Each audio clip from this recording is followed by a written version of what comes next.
ಅಲ್ವಾ? ಕಾಂಗ್ರೆಸ್ ಅವರು ನಮ್ಗೆ ನಾಳೆ ಬಾ ನಾಳೆ ಬಾ ನಾಳೆ ಬಾ ಏನಂದ್ರೆ ಬರೀ ನೋಡಿದ್ರಲ್ಲ ಜಮೀರ್ ಅಹಮದ್ಗೆ ನಾನು ಯಾರಿಲ್ಲೇ ಮೈರೆ ಮೈರೆ ಮೈರೆ ಅಂತ ಜಮೀರ್ ಅಹಮದ್ ಅವ್ರಿಗೆ DCM ಕೊಡ್ತೀವಿ, CM ಮಾಡಕ್ ಬಿಡ್ತಾರೆ ಅನ್ಕೊಂಡ್ ಲೆಕ್ಕದಲ್ಲಿ ಇದ್ರು ಇವತ್ತು. ಆದ್ರೆ ಅವ್ರು ಕೊಟ್ಟಿ ಚಂಬು ಅಷ್ಟೇ, ಏನಿಲ್ಲ, ಪಾಂಗಡ್ದಿಲ್ಲ ಕುಡ್ಕೊಡ್ದಿಲ್ಲ. ದಯವಿಟ್ಟು ಬೇಜಾರ್ ಮಾಡ್ಕೊಬೇಡಿ. ಕಾಂಗ್ರೆಸ್ ಅವ್ರು ಕೊಡಲ್ಲ, ದಳದವ್ರು ಬೆಳೆಸಲ್ಲ, BJP ಅವರು ಸಾಬ್ರು ಕೊಡಲ್ಲ. ಅದರಿಂದ ನಾವ್ ಯಾರಿಗೊಬ್ರಿಗೆ ಸಪೋರ್ಟ್ ಮಾಡ್ಬೇಕು, ಮಾಡ್ತೀವಿ. ಯಾರೋ ನಮ್ಮ ಮಿತ್ರರೊಬ್ರು ಮುಂದೆ ಬರ್ಲಿ, ಹರೀಶ್ ಅವ್ರ ಶಾಸಕರಾದ್ರೆ ನಾನೇ ಶಾಸಕರಿದ್ದಂಗೆ ಅಂತ ಹೇಳ್ಬಿಟ್ಟು ನಾನು ಈ ಸಂದರ್ಭದಲ್ಲಿ ಹೇಳಕ್ ಇಷ್ಟಪಡ್ತೀನಿ. ಕೊಡ್ತಿರ್ತಕ್ಕಂಥ ಹರಿಕೃಷ್ಣ ಚಾಟುಗಳ ಇವತ್ತು ಏನು ಸೆಮಿಫೈನಲ್ ದಾಟಿ ಚಿಂತಾಮಣಿ ಟೀಮು ವಿನ್ ಆಗಿದೆ, ಏನ್ ಹೇಳ್ತಾರೆ? ವಿಶೇಷವಾಗಿ ಈ ಒಂದು ಸಂದರ್ಭದಲ್ಲಿ ನಾನು ನನ್ನ ಮಿತ್ರ ಹರಿಕೃಷ್ಣ ಚಾರಿಟೇಬಲ್ ಟ್ರಸ್ಟ್ ನ ಫೌಂಡೇಶನ್ ನ ಅಧ್ಯಕ್ಷ ಹರೀಶ್ ರೆಡ್ಡಿ ಅವರಿಗೆ ಮತ್ತೆ ಅವರೆಲ್ಲ ಏನು ನಮ್ದು ಚಿಕ್ಕಬಳ್ಳಾಪುರದ ನನ್ನ ಮಿತ್ರರು ಅವ್ರ ನಮ್ಮ ಹರೀಶ್ ಅವ್ರ ಜೊತೆ ಸೇರಿ ಈ ಒಂದು ಎಲ್ಲಾ ಕೆಲಸಗಳಿಗೂ ನಾವಿದ್ದೀವಿ ಅಂತ ಹೇಳ್ಬಿಟ್ಟು ಯುವ ಮಿತ್ರರು ಇವ್ರ ಜೊತೆಯಲ್ಲಿದ್ದಾರೆ. ಅವ್ರಿಗೆ ಧನ್ಯವಾದಗಳು ತಿಳಿಸಕ್ ಇಷ್ಟಪಡ್ತೇನೆ. ಯಾಕೆ ಅಂದ್ರೆ ಇವತ್ತು ನಮ್ಮ ಕ್ಷೇತ್ರದಲ್ಲಿ ನಾವೆಲ್ಲರೂ ಕಂಡ ಹಾಗೆ ಸಮಾಜ ಸೇವೆ ಮಾಡೋದು ಬಹಳ ಕಷ್ಟ. ವಿಶೇಷವಾಗಿ ನಮ್ಮ ಹರೀಶ್ ಅವರು ಇಡೀ ರಾಜ್ಯದ ಗಮನ ಸೆಳೆದಂತಹ ವ್ಯಕ್ತಿ. ಗೋದಾನ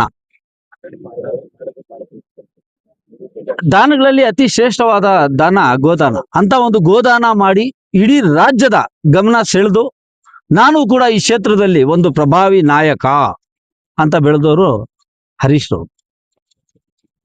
ಅದರಲ್ಲಿ ಇವತ್ತು ವಿಶೇಷವಾಗಿ 24 ತಂಡಗಳು ಈ ಒಂದು ಕ್ರಿಕೆಟ್ ಟೂರ್ನಮೆಂಟ್ ಅಲ್ಲಿ ಆಡಿ ಇವತ್ತು ಫೈನಲ್ ಆಗಿ RHL ಮತ್ತು ನೇತಾಜಿ ತಂಡ ಚಿಂತಾಮಣಿಯವರು ಫೈನಲ್ ಅಲ್ಲಿ ಗೆದ್ದಿದ್ದಾರೆ. ನಾನು ಸೋತವ್ರಿಗೆ ಒಂದು ಮಾತಾಡೋಕೆ ಇಷ್ಟಪಡ್ತೀನಿ. ಸೋಲು ಅಂತಿಮವಲ್ಲ, ಗೆಲುವು ಶಾಶ್ವತನೂ ಅಲ್ಲ. ಇವತ್ತು ಸೋತಿದ್ದೀರಾ, ನಾಳೆ ಗೆಲ್ತೀರಾ. ಯಾರು ಕೂಡ ಅನ್ಯತಾ ಭಾವಿಸದೆ ಕ್ರೀಡೆಯನ್ನು ಮುಂದುವರಿಸಿ. ಯಾಕಂದ್ರೆ ಈ ಒಂದು ಕಾಲಘಟ್ಟದಲ್ಲಿ ನಮ್ಮ ಹರೀಶ್ ಅವರು ಹೇಳ್ತಾ ಇದ್ರು, ಅತಿ ಹೆಚ್ಚಿನ ಹುಚ್ಚು ನಮ್ಮ ಯುವಕರಲ್ಲಿರೋದು ಯಾವುದು ಅಂದ್ರೆ ಅದು ಕ್ರೀಡೆ. ಅದರಲ್ಲಿ ವಿಶೇಷವಾಗಿ ಕ್ರಿಕೆಟ್.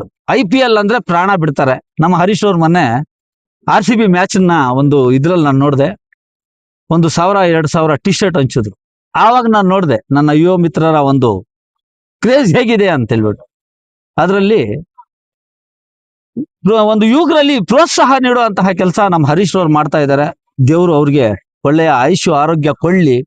ಇನ್ನಷ್ಟು ಬರೀ ಕ್ರೀಡೆಯಲ್ಲ, ನಮ್ಮ ಕ್ಷೇತ್ರಕ್ಕೆ ಏನೇನು ಕೊರತೆ ಇದೆ, ವಿಶೇಷವಾಗಿ ನಮ್ಮ ರೈತ ಬಾಂಧವರ ಅವರು ನೀರಾವರಿ ಹೋರಾಟ ಕೂಡ ಮಾಡಿದ್ರು.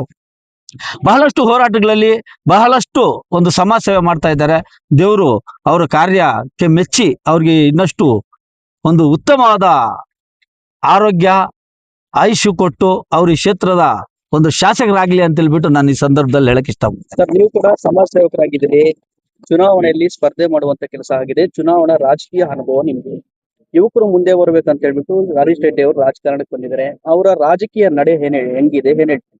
ನೋಡ್ರಿ, ಹರೀಶ್ ಅವರು ಒಂದು ಯುವಕರು, ನಾವೊಬ್ರು ಮುದಿಯಂತರು. ಅಂದ್ರೆ ಏನಂದ್ರೆ 55 ವರ್ಷ ಆದ್ಮೇಲೆ ಆಯ್ತು ಅಲ್ವಾ, ಹಾಫ್ ಸೆಂಚುರಿ ಹೊಡೆದ ಮೇಲೆ ನಾವೆಲ್ಲ ಒಂದು ರಿಟೈರ್ಮೆಂಟ್ ಸ್ಟೇಜ್.